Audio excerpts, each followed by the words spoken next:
Hola, mi nombre es Cristian Rosales Sánchez. Bienvenidos a esta breve presentación en la que trataremos de explicar cómo influye el tipo de tarea en la productividad grupal. En primer lugar, veremos los factores que determinan el rendimiento grupal. En segundo lugar, trabajaremos los diferentes tipos de tareas grupales. Y por último, daremos respuesta a la pregunta de esta presentación: ¿cómo influyen los tipos de tareas en el rendimiento grupal? Siguiendo el modelo planteado por Ivan Steiner, podemos decir que el rendimiento grupal viene determinado por tres factores. El primer factor son los recursos. Hablamos de aquellos elementos que dispone el grupo para realizar la tarea, como son los recursos humanos, los técnicos, los económicos. Un segundo factor son los procesos de interacción social. Viene siendo la relación que los distintos miembros del grupo establecen entre sí, que puede favorecer o perjudicar el rendimiento. Y por último, como tercer factor, tendríamos las demandas de la tarea. En este caso, es importante saber distinguir los distintos tipos de tareas para obtener un buen resultado. Tipos de tareas grupales. Siguiendo al mismo autor, a Ivan Steiner, podemos establecer tres grandes grupos en el que agrupar los diferentes tipos de tareas grupales. El primer grupo viene determinado en función de si la tarea se puede o no fraccionar en sus componentes.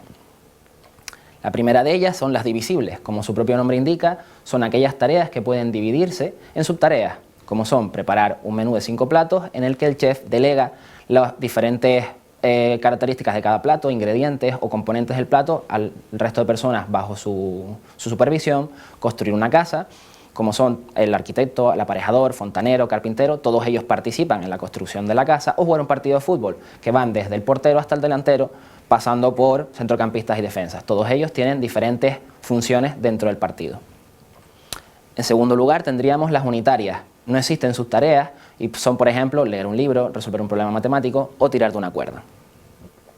El segundo bloque, planteado por Ivan Steiner, sería en función de si es más importante la cantidad producida o la calidad del rendimiento. Aquí tendríamos las tareas maximizadoras y optimizadoras. Las maximizadoras premia la cantidad de trabajo. Así, en un partido de fútbol consistirá en marcar muchos goles, o en una reunión de trabajo, de equipo, sería en generar muchísimas ideas. En el otro lado tendríamos las optimizadoras. En estas hacen especial hincapié en la calidad del producto que se quiere dar. Por tanto, en el mismo ejemplo anterior, en un partido de fútbol sería marcar el mejor gol y en una reunión generar la mejor idea. El tercer y último bloque nos habla de en qué manera se integran las distintas aportaciones de cada individuo en el producto final. Aquí tendríamos 5 tareas. La primera serían las aditivas, que es el resultado de la suma de las aportaciones individuales. Por ejemplo, un trabajo de prácticas en grupo, cada uno de los componentes realiza uno de los apartados. Puede ser la introducción, el método, diseño, resultados, discusión, bibliografía. O tirar de una cuerda, todos los miembros del mismo equipo tiran en la misma dirección frente a otros. Rellenar sobres o retirar la nieve con una pala. El segundo tipo de tareas serían las compensatorias. En esta, el resultado es el promedio de las soluciones de los miembros de manera individual. Imagínense si a un grupo le presentamos un tarro de judías, le podríamos preguntar el número de judías que creen que hay dentro de ese tarro o cuánto pesa dicho tarro. Cada uno de los miembros del grupo daría una respuesta, pues haciendo la media de dichas respuestas tendríamos el producto o la solución que propone dicho grupo a esa pregunta. También podría ser preguntar la temperatura que hay en una habitación. El tercer tipo de tareas son las disyuntivas. En esta el resultado viene determinado por la elección de una de las aportaciones entre las demás. Quiere decir que en un grupo, por ejemplo, en este caso a la hora de elaborar un discurso, todos y cada uno de los miembros realiza un borrador, pero lo que hace el grupo es elegir solamente uno de los borradores de cara a la preparación del discurso. Luego tenemos las conjuntivas. En esta todos los miembros del grupo contribuyen en el producto final, así que el resultado va a depender de la eficacia y la capacidad de cada uno de los miembros, ya sea una carrera de relevos, escalar una montaña o una marcha de soldados. En quinto y último lugar, dentro de las tareas de este tercer bloque, tendríamos las discrecionales. Los miembros del grupo van a decidir cómo integrar las aportaciones en el producto final. Imagínense en el caso que veíamos de preparar un discurso, en este caso el tener varios borradores, pues los miembros del grupo deciden elegir los mejores puntos o argumentos de cada uno de esos borradores a la hora de confeccionar el discurso final. Llegados a este punto y una vez visto los diferentes tipos de tareas, vamos a ver en qué medida estas tareas influyen en la productividad grupal, no sin antes ver otro de los orígenes de las pérdidas en el rendimiento grupal.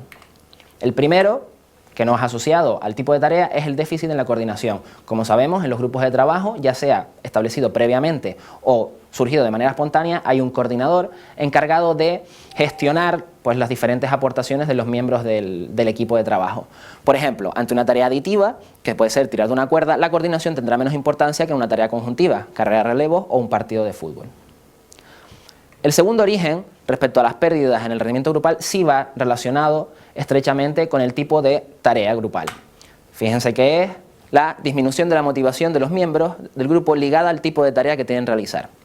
Un ejemplo sería en las tareas disyuntivas y difícil. Recuerden que una tarea disyuntiva es aquella en la que seleccionamos la aportación de uno de los miembros del grupo. En este caso, los miembros menos habilidosos y menos motivados, al dejar la ejecución de la tarea en manos de los más habilidosos, tendrán menos motivación. Por ejemplo, a la hora de enfrentarse a un acertijo, dejarían que aquellas personas con más habilidades realicen el acertijo, dejando de lado pues, su propia aportación al considerarse menos habilidoso o menos capaz de aportar algo a esa solución.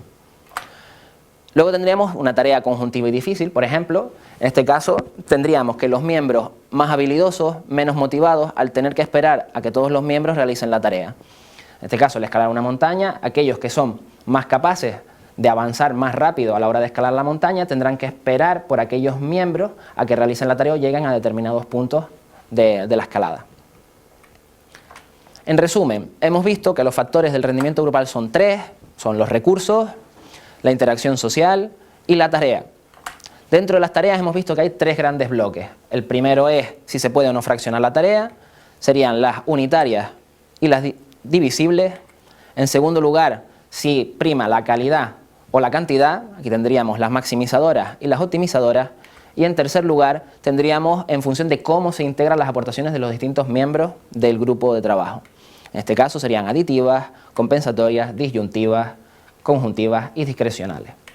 Respecto a las pérdidas en el rendimiento grupal, veíamos por un lado que los orígenes están en la coordinación y sobre todo lo que nos traía esta presentación en la motivación ligada al tipo de tarea. Muchísimas gracias por su atención.